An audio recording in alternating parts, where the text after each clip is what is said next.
बच्चों, मैं आरती सेन आपका स्वागत करती हूँ आपके चैनल में जिसका नाम है लॉजिक्स ऑफ फिजिक्स। हाँ, मुझे पता है आप लोग मुझसे नाराज़ हैं, पर आई एम सॉरी।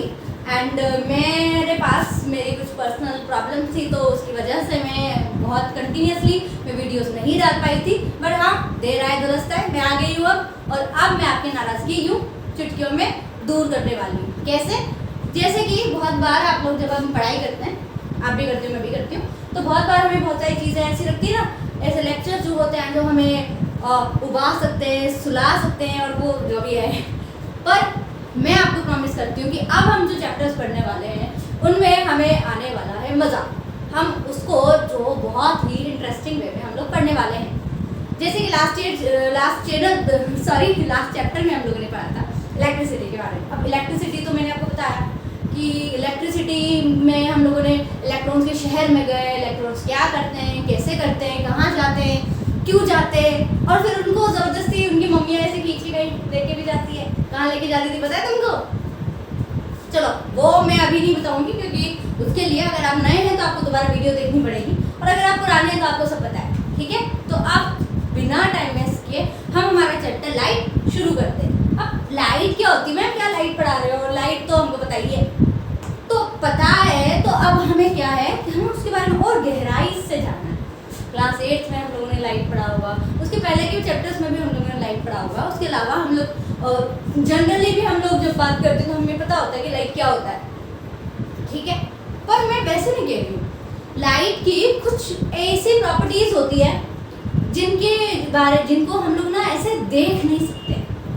भैया मैंने पूछा कि लाइट क्या होती है? मैम लाइट वो होती है जिसकी वजह से हम लोग देख पा रहे हैं। क्या लाइट को देखा आपने कभी? नहीं, लाइट को तो नहीं देखा होगा, लाइट की वजह से आप लोग मुझे देख पा रहे हैं, यही होता है। बट लाइट जब आप देख नहीं पा रहे हो तो उसकी प्रॉपर्टीज के बारे में कैसे पता करोगे? हमें सिर्फ इतना पता है कि लाइट एक एनर्जी है जो हमको विजिबिलिटी देती है। बट इसके अलावा भी बहुत सारी बातें हैं जो हमें जानना जरूरी है लाइट के बारे में, जो हम लोग इस चैप्टर में जानने वाले हैं। लाइट पता है बहुत सारे फिनोमिना परफॉर्म करती है। जैसे होता है ना, एक पर्सन जो होता है उसकी बहुत सारी क्वालिटीज़ होती हैं, वैसे ही लाइट की भी बहुत सारी क्वालिटीज़ हैं। बहुत सारी चीज़ें वो करती है, बहुत सारे फिनोमिना परफॉर्म करती है ना। कुछ तो हमने पढ़े भी हुए हैं, जैसे रिफ्लैक्शन, एंड क्लास 10 में रिफ्लैक्शन के साथ साथ आप रिफ्रैक्शन भी पढ़ेंगे, और भी बहुत सारी चीज़ें हैं जो हम इस चैप्टर में डिस्कस करने वाली हूँ। मैं पहले से आपका जो सस्पेंस है उससे मैं बिगाड़ना नहीं चाहती हूँ, तो बिना टाइम वेस्ट किए हम लोग सबसे पहले लाइट और लाइट की कैरेक्टरिस्टिक्स पे चलते हैं। ठीक है, तो आ जाओ फिर।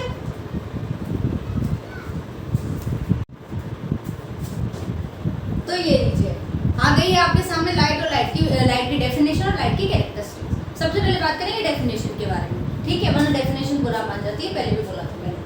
तो डेफिनेशन क्या कहती है? Light is the form of energy that cause the sensation of vision. ठीक है, मतलब हम लोग ये कह सकते हैं light is the form of energy. देखो, पहले भी आपने कहीं पढ़ा होगा या कहीं से सुना होगा कि जो एनर्जी होती है ना, वो कभी डिस्ट्रॉय नहीं होती, बल्कि वो क्या होती है? कन्वर्ट होती है। ठीक है, one form to other form. ठीक है, तो इस तरीके से ना हमारी जो एनर्जीज हैं उनके एनर्जी की बहुत सारी फॉर्म होती है। हीट, लाइट, साउंड, ऐसी बहुत सारी फॉर्म होती है, और वो जो एनर्जी की फॉर्म है वो कन्वर्ट होती रहती है। ठीक है, जैसे कि आपने देखा होगा, वैसे तो लाइट जब हम लोग ना वर्ड सुनते तो हमारे दिमाग में सबसे पहला जो वर्ड आता है वो होता है सनलाइट। ठीक है, पर आप लोगों को अब पता है कि टेक्नोलॉजी की दुनिया में आज के कई साल पहले जो बिजली है, इसका जो इलेक्ट्रिसिटी है, इसका हम लोगों ने ना ये इन्वेंट हो चुकी है, और इसकी वजह से हम लोग ना आज रात में भी बहुत एक रोशनी में हम लोग रह पा रहे हैं। तो क्या वो लाइट सनलाइट है? नहीं, फिर भी हम लोग उसको लाइट तो कह रहे हैं ना। तो उस केस में क्या हो रहा है? इलेक्ट्रिसिटी जो है, हम ये कह सकते हैं कि इलेक्ट्रिकल एनर्जी जो है वो कन्वर्ट हो रही है। वो किस में कन्वर्ट हो रही है? वो लाइट एनर्जी में कन्वर्ट हो रही है। इसलिए मैंने बोला कि light is a form of energy. ठीक है, अब ये अगर मैं बात करूँ लाइट के बारे में, तो अगर लाइट, मैं ये कह दूँ कि जिस प्लेस पर, जिस पॉइंट पर लाइट रे नहीं पहुँचेगी, हमारे लिए वो प्लेस इनविजिबल होता है। मैं ये नहीं कह रही इनविजिबल मतलब वहाँ पे कुछ है ही नहीं, मतलब वो हमारे लिए विजिबल नहीं होगा फिर। ठीक है, आपको पता है विजिबिलिटी कैसे होती है? चीज़ें लाइन ऑफ स्ट्रेट, वो पता है आपको? सॉरी, लाइन ऑफ साइट पता है आपको? नहीं पता होगा। चलो, इस चैप्टर में हम लोग ना बहुत डिटेल में बात करने ठीक है, अभी फिलहाल हम लोग कुछ पॉइंट्स जो मैंने यहाँ पे लिखे हैं उनको डिस्कस कर लेते हैं, फिर मैं बताऊंगी आपको लाइन ऑफ साइट क्या होती है, हम लोगों को जो चीज़ें हैं, जो भी आसपास का जो चीज़ें हैं वो हम लोगों के लिए कैसे विजिबल है, मैं वो भी बताने वाली हूँ आपको, ठीक है। बट पहले हम लोग ये देख लेते हैं, बात करें प्रॉपर्टीज या कैरेक्टरिस्टिक्स ऑफ लाइट के बारे में, तो लाइट हैव मासलेस पार्टिकल और यूनिट कॉल्ड फोटॉन। अब मुझे बताओ, हम लोग ना मैटर पढ़ते हैं, मैटर क्लास 9 में हम लोगों ने पढ़ा, और मैटर में हम लोग क्या समझते हैं कि मैटर क्या है कि वो छोटी छोटी पार्टिकल से मिलकर बना है। वो छोटी छोटी पार्टिकल्स किससे मिलकर बने होते हैं? एटम से मिलकर बने होते हैं, एटम इलेक्ट्रॉन से मिलकर बने होते हैं, यही हम लोग मानते आए अब तक, ठीक है। पर वो तो ठीक है, हमें मैटर दिख रहा है, हम लोगों ने मैटर की साइज पता कर ली, सब पता कर ली। लाइट तो हमारे लिए एक एनर्जी है, और एनर्जी को देखा नहीं जा सकता, एनर्जी मैटर नहीं होती। तो क्या एनर्जी का जो स्मॉलेस्ट पार्टिकल होगा क्या वो एटम होगा? नहीं। अगर जो चीज़ हमें विजिबल नहीं है, जो चीज़ स्पेस भी ऑक्यूपाई नहीं करती, तो वो मैटर हो ही नहीं सकता। मैटर नहीं है तो मास नहीं है। तो हम इसलिए हम लोग है ना, जो हमारी लाइट है उसको हम ये बोलते हैं कि light is a massless particle, और उस मासलेस पार्टिकल को हम लोग बोलते हैं फोटोन, ठीक है। दोबारा मैं समझाऊंगी, मैटर जो होता है, अगर कोई भी ऑब्जेक्ट मैटर है तो उसके लिए उसको ना तीन जो, अगर मैं मोस्ट इम्पोर्टेंटली कहूँ तो सिर्फ दो जो कंडीशंस है उसको फुलफिल करना पड़ेगा, ठीक है। पहली चीज़ तो उसका मास होना चाहिए, सेकंड थिंग वो स्पेस ऑक्यूपाई करे। फॉर एग्जांपल मैं, ठीक है, मैं जिस प्लेस पे खड़ी हूँ क्या कोई दूसरा आके नहीं खड़ा हो सकता है? कि यहाँ पे नहीं खड़ा हो सकता, मैं खड़ी हूँ बस मैं ही रहूँगी, ठीक है, मैंने स्पेस ऑक्यूपाई किया। सेकंड थिंग, अगर मैं कहीं किसी वेट मशीन पे चली जाऊँ तो मैं अपना वेट अगर मैं करवाऊँ तो मेरा वेट निकलेगा, ठीक है। हालांकि लड़की के वेट के बारे में बात नहीं करते, ऐसे गलत बात है, बट मैं बता रही हूँ आपको, मेरा वेट है मतलब मेरा मास है, ठीक है, मतलब मैं मैटर हूँ। पर लाइट जो हमें दिख ही नहीं रही थी, उसको पकड़ के मैं उसका वेट कैसे करूँ? तुम भी नहीं कर सकते, मैं भी नहीं कर सकते। तो हम लोगों ने बोल दिया भाई तू मैटर नहीं है, तू हमारी कैटेगरी में नहीं है, ठीक है। लाइट ने बोला ठीक है यार, अब तुम बोल रहे हो तो कर दो मुझे अलग। उसको हम लोगों ने एनर्जी के फॉर्म में डाल दिया। अब एनर्जी में भी हम लोग ये नहीं बोल सकते कि पूरी एनर्जी है, किसी पार्टिकल से जो मिलकर बनी होगी ना वो भी, उसके स्मॉलेस्ट पार्टिकल को हमने क्या बोल दिया? फोटोन बोल दिया। समझ आई बात? ठीक है, आगे चलते हैं। Light have dual nature, that means both particles and wave nature. जो लाइट होती है ना, ये डबल फेस होती है। डबल फेस मतलब गलत मत समझना। देखो, लाइट जो होती है इसका ड्यूअल नेचर होता है। ड्यूअल नेचर मतलब जब ये मूव करेगी तब अलग दिखेगी, जब कहीं किसी प्लेस पे मतलब हम जब ये ना मूव करना बंद कर देगी, जब वो रेस्ट कंडीशन में होती है तब वो अलग होती है। जब वो मूव करती है ना तो ऐसे वेव फॉर्म में मूव करती है। और अगर हम आप उसको ना मतलब बहुत ऐसे नज़दीक से देखोगे तो वो पार्टिकल्स के ऐसा लगता है जैसे कोई छोटे छोटे से पार्टिकल्स ऐसे मूव कर रहे हैं, वेव बन रहा है। और जब वो मूव नहीं करती तो वो परफॉर्म करती है, वो बिहेव करती है किसकी तरफ? पार्टिकल नेचर की तरफ। आई बात समझ में? देखो, जितनी भी एनर्जीज होती है ना, जितनी भी एनर्जीज है, उनका जो मूवमेंट है वो वेव नेचर ही है। वो मूव करेगी तो वो वेव फॉर्म करते हुए ही मूव करती है, ठीक है। Light is an electromagnetic wave. अरे ये क्या होता है मैम, ये क्या बोल दिया आपने? इलेक्ट्रोमैग्नेटिक मैग्नेट है क्या ये? अच्छा, एक लाइट को दूसरी लाइट के पास में लेके आएंगे तो रिपेल करेगी? बिल्कुल नहीं, बहुत गलत सोचते हो तुम। हमेशा हमारी ट्रिक काम नहीं करेगी कि वर्ड को पकड़ो, इलेक्ट्रॉन, मैग्नेट, हाँ, दो इलेक्ट्रॉन रिपेल करना है। अरे नहीं भाई, हर जगह नहीं करती है। हम ठीक है तुक्का मार लेते हो, पर इसका मतलब ये नहीं। इलेक्ट्रोमैग्नेटिक वेव्स एक अलग टाइप ऑफ वेव्स है बेटा। बेसिकली वेव्स 2 टाइप्स की होती है, ठीक है, मैकेनिकल और इलेक्ट्रोमैग्नेटिक। बट जो मैकेनिकल वेव्स होती है ना, वो हमारे शहर में आई उस दुल्हन की तरह होती है जो बोलती है कि मैं घर से निकलूंगी तो सिर्फ फरारी में निकलूंगी।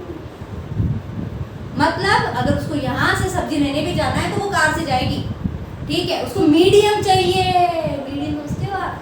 आपको यहाँ से स्कूल जाना होता है तो आप कैसे जाते हो? साइकिल से जाते हो ना। वो साइकिल आपका ट्रांसपोर्टेशन का की तरह से भी वो हेल्प कर रहा है ना आपको। वैसे ही हमारे जो मैकेनिकल वेव्स होती है ये भी यही कहती है कि मैं one place to other place अगर मूव करूँगी तो मुझे मीडियम चाहिए।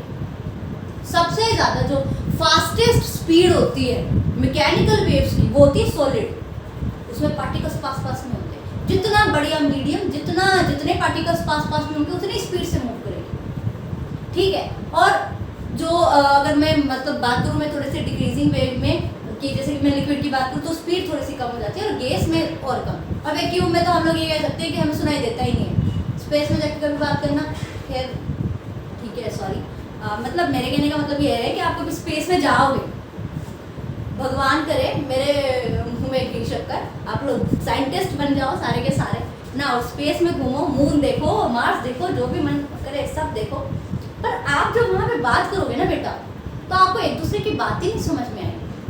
क्यों? क्योंकि आप बोलोगे, मैंने यहाँ से कुछ बोला, मेरे मुंह में से साउंड जो पार्टिकल्स एनर्जी जो निकली उसको ट्रैवल करने के लिए मीडियम चाहिए, और आपके और मेरे बीच में अगर एयर नहीं है, सॉलिड नहीं है, लिक्विड नहीं है, कुछ भी नहीं है, तो मेरे जो एनर्जी के जो पार्टिकल्स है, जो एनर्जी है मेरे मुंह से आपके एयर तक कैसे जाएगी?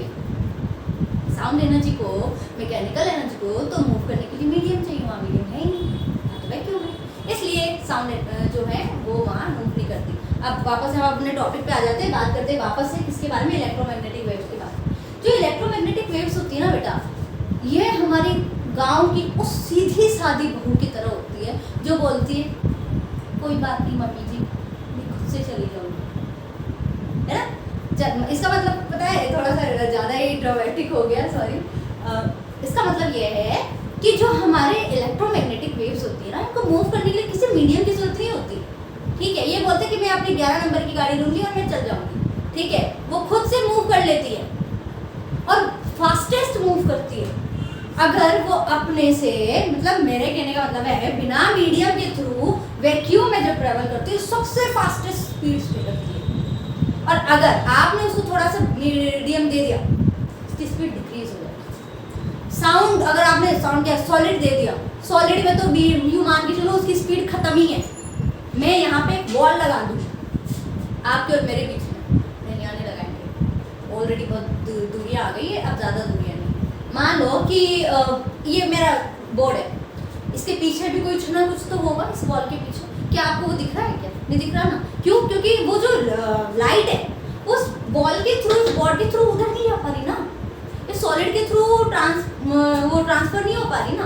पर जबकि आप कभी देखना कि बाहर आपने गेट बढ़िया पैक कर दिया और बाहर है ना किसी की बारात निकल रही है, तो देखना तो ना बेस से जो वाइब्रेशन होता है वो तुमको है ना रूम के अंदर भी सुनाई देता है। ये डिफरेंस इलेक्ट्रोमैग्नेटिक वेव और मैकेनिकल वेव्स में, ठीक है। तो इलेक्ट्रोमैग्नेटिक वेव्स की तरह बिहेव करती है हमारी लाइट। अब मैंने ये पॉइंट भी साथ के साथ में समझा दिया आपको कि वैक्यूम में सबसे फास्टेस्ट स्पीड होती है लाइट की, जो कि कितनी होती है 3 × 10⁸। 4 पॉइंट ये है, light does not require material medium for their propagation. अभी मैंने समझाया कि लाइट को मूव करने के लिए किसी भी मीडियम की रिक्वायरमेंट नहीं होती, बल्कि और उसे मीडियम नहीं दोगे तो ज़्यादा खुश है, ठीक है। वैक्यूम में वो सबसे ज़्यादा फास्टेस्ट स्पीड के साथ मूव करती है। तो ये है point, last point, no last नहीं है। Light shows the phenomena of reflection, refraction, dispersion. क्या बोल रहे हो मैं? रिफ्लेक्शन रिफ्रैक्शन तो थोड़ा सुना सुना लग रहा है, डिस्पर्जन क्या होता है? क्लास 9th में पढ़ा है? नहीं पढ़ा है, कोई बात नहीं, 10th में पढ़ाएंगे। रिफ्लेक्शन रिफ्रैक्शन ये तो पढ़ा है ना तुमने? हाँ, रिफ्रैक्शन में लाइट को हम जब किसी भी ऑब्जेक्ट पे क्या करते हैं, सर थ्रो करते हैं, तो फिर क्या होता है, वो बाउंस बैक होके आती है। रिफ्रैक्शन में क्या होगा, लाइट किसी भी मीडियम के थ्रू पास हो जाएगी। अरे किसी भी मीडियम के थ्रू, अभी तो मैं बोल रही थी इस वॉल के उधर लाइट जा ही नहीं पा रही, फिर आप बोल रही हो आप कि किसी भी मीडियम के थ्रू। अरे रुको ना, कंडीशन तो सुनना, क्या चाहते हो अभी बता दूँ क्या सारा? नहीं, कंडीशन और रिफ्रैक्शन डिटेल में हम लोग नहीं पढ़ेंगे जब ये टॉपिक शुरू करेंगे। फिलहाल तो इतना जान लो, डिस्पर्जन ये आपके लिए मैं सस्पेंस करूँगी क्योंकि इसमें आने वाला है हमें मज़ा, बहुत अच्छे अच्छे एग्जाम्पल के साथ इसमें इसको हम पढ़ने वाले, ठीक है। और नेक्स्ट अगर मैं पॉइंट के बारे में बात करूँ, the speed of light depends upon the nature of medium. मैंने सिर्फ एक चीज़ बताई और आपके 4 पॉइंट क्लियर हो गए। देखो इलेक्ट्रोमैग्नेटिक वेव्स आपने जान ली तो लाइट के चारों पॉइंट्स आपके क्लियर है। सॉरी ये वाला नहीं, पर ये वाले और ये वाले, ठीक है। कैसे? पहली चीज़ तो इलेक्ट्रोमैग्नेटिक वेव को मूव करने के किसी मीडियम की रिक्वायरमेंट नहीं होती, सब मीडियम की रिक्वायरमेंट नहीं होती, तो सबसे ज़्यादा फास्टेस्ट वो मूव करता है बेटा वैक्यूम में, ठीक है। और मैंने आपको बोला कि मीडियम की रिक्वायरमेंट नहीं होती और सबसे फास्टेस्ट वैक्यूम में मूव करता है, सॉलिड में उसकी जो स्पीड है वो अप्रॉक्सीमेटली 0 ही हो जाती है। मतलब अगर मैं मीडियम चेंज कर रही हूँ तो लाइट की स्पीड पर डायरेक्ट फर्क पड़ रहा है उससे। तो हम ये कह सकते हैं कि लाइट की जो स्पीड होती है ना बेटा, वो डिपेंड करती है उस मीडियम पे जिसके थ्रू उसे ट्रैवल करना है। आई ना समझ में? ये पॉइंट्स आपको समझ में आए? कोई भी अगर आपको डाउट होता है किसी भी टॉपिक में, किसी भी पॉइंट्स में, तो आप उसके लिए कमेंट सेक्शन में आप कमेंट कर सकते हैं। ठीक है, चलिए ये 2 टॉपिक हमारे आज डन हो गए हैं। आज मैं बहुत बड़ा लेक्चर आपका नहीं लेने वाली हूँ क्योंकि फर्स्ट क्लास है, मैं चाहती नहीं हूँ कि आपको नींद आ जाए, आप सो जाओ और मेरे को गुड मॉर्निंग कर करके आपको जगाना पड़े। ठीक है, तो again thank you so much for watching this video.